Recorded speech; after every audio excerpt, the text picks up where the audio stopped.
Hi guys, so as I told you in my previous video, I'll be telling you about the tuning in this video, and tuning is quite complicated for beginners because they don't have any idea कि क्या किस तरह not match करना है, कितना इसको rotate करना है, कौन सी फ्रीक्वेंसी पे एक स्ट्रिंग को सेट करना है। तो उसके लिए या तो अगर आपको एक्सपीरियंस हो, आप पिच परफेक्ट हैं, आपको नोट्स की फ्रीक्वेंसी अच्छे से समझ में आती है, you sing in tune and you know about different notes, then तो आप सुन के नोट को आप इसका ट्यून कर सकते हो। बेसिकली मैंने आपको लास्ट वीडियो में बताया था कि सिक्स्थ स्ट्रिंग जो होती है वो E है, fifth string A, fourth string D, third string G, second string B and then first string भी E है। सो बेसिकली आपको ये कोई भी ट्यूनर या बहुत सारे ऐसे कई ऐप्स हैं ऑनलाइन जिसमें आप अगर आप प्ले कर रहे हो, फॉर एग्जांपल ये वाली फर्स्ट स्ट्रिंग जैसे मैं प्लग कर रहा हूँ इस वक्त, तो अगर ये ई फ्रीक्वेंसी है तो it will show you via a needle. मैं एक और वीडियो बनाऊंगा जिसमें मैं लैपटॉप को स्क्रीन शेयर करके अपने गिटार की ट्यूनिंग करूँगा ताकि आपको ऐप कैसे यूज़ करनी है वो मेरी समझ में आ जाए और अपना गिटार ट्यून कर सकें।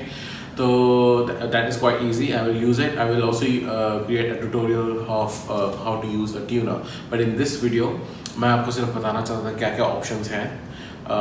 जैसे आप कीबोर्ड पे भी कई लोग ऐसे करते हैं, कीबोर्ड पे नोट्स लिखे होते हैं तो उसमें ई नोट प्रेस करके सिक्स स्ट्रिंग के ई नोट को उससे ट्यून कर लेते हैं, और अगर बी नोट प्रेस करके बी नोट को ट्यून कर लेते हैं, बी स्ट्रिंग को ट्यून कर लेते हैं। तो same thing applies, there are different mediums. अभी मैं जो इस वीडियो में आपको दिखाने वाला हूँ वो है ये पिच पाइप।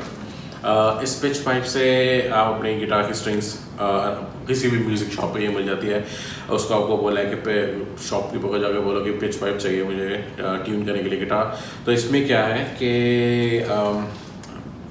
हर एक माउथ वेल्व के आगे नोट लिखा हुआ है, जैसे लिखा हुआ है E6, इसके आगे E6 है, इसके आगे A5, then D4, G3, B2, E1। मतलब E6 मतलब सिक्स स्ट्रिंग वाला E, फिफ्थ A5 मतलब फिफ्थ स्ट्रिंग का A नोट, फोर्थ स्ट्रिंग का D, थर्ड स्ट्रिंग का G, सेकेंड स्ट्रिंग का B और फर्स्ट स्ट्रिंग का E।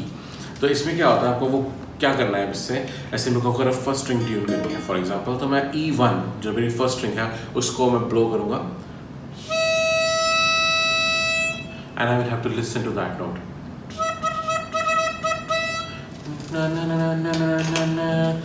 It's kind of registering in my head. Let me see. No, that was na, and this is na, which is a little lower than the actual pitch. So I'm gonna be listening to that one more time.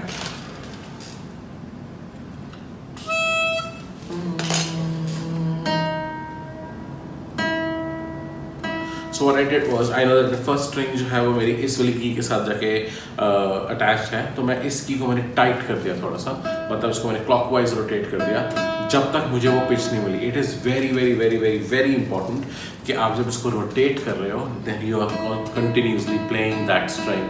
Otherwise how do you know कि कितना tight हो गया, वो कौन सी pitch पे भी जा चुका है, हो सका है कि ई से ऊपर जा चुका है। अगर ई से ऊपर जा चुका है तो they are very close to breaking that string.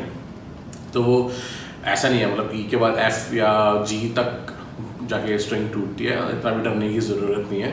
और अगर स्ट्रिंग टूटे हाथ पे लग जाती है वो बहुत रेयर चांस है। तो आप अगर स्ट्रिंग टूट जाती है, जब ट्यूनिंग की प्रैक्टिस करो एक दो स्ट्रिंग एक्स्ट्रा ले लेना शॉपकीपर से, और वो अपने पास रखना। मैं आपको एक और वीडियो में सिखा भी दूंगा कि स्ट्रिंग कैसे लगाते हैं, नहीं तो आप उसी शॉपकीपर को बोल के उससे भी लगवा सकते हो, कोई प्रॉब्लम नहीं है।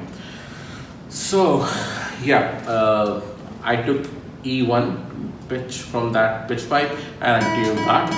Let me take the second string now, which is B2.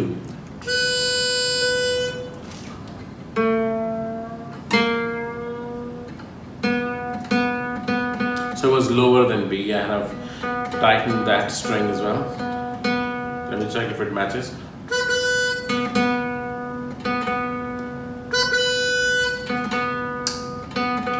Yeah, okay. Now let me take the third string, which is G.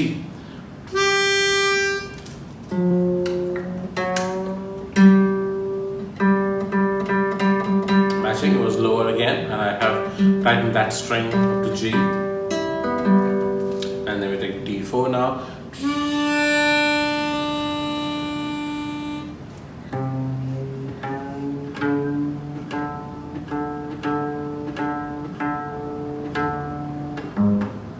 Fifth string.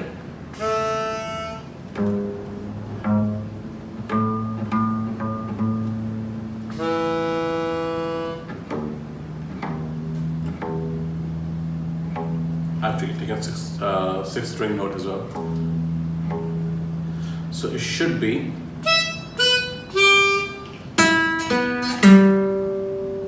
that was first, second, third, and then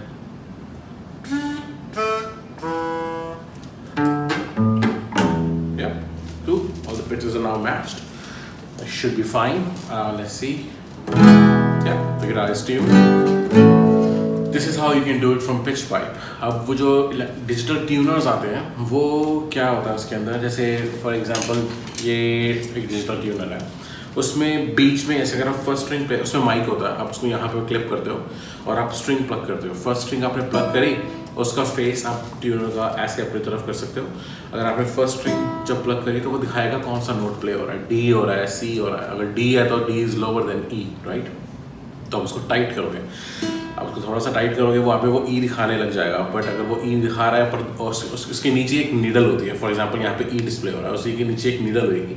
अगर वो exact ई pitch note है तो वो बिल्कुल middle में आएगी needle. अगर वो ई से थोड़ा सा नीचे है तो वो नीडल पीछे होगी। आपको अगर वो पीछे है तो थोड़ा सा उसको टाइट करना ताकि वो बिल्कुल बीच में आ जाए।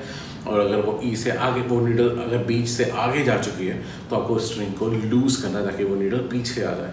जब वो एग्जैक्ट ई पे आ जाएगी तो वो उसका जो एलईडी कलर होता है, वैसे वो अगर आगे पीछे हो तो ऑरेंज होता है, पर अगर वो बिल्कुल बीच में आ जाती है तो वो ग्रीन कलर का हो जाता है।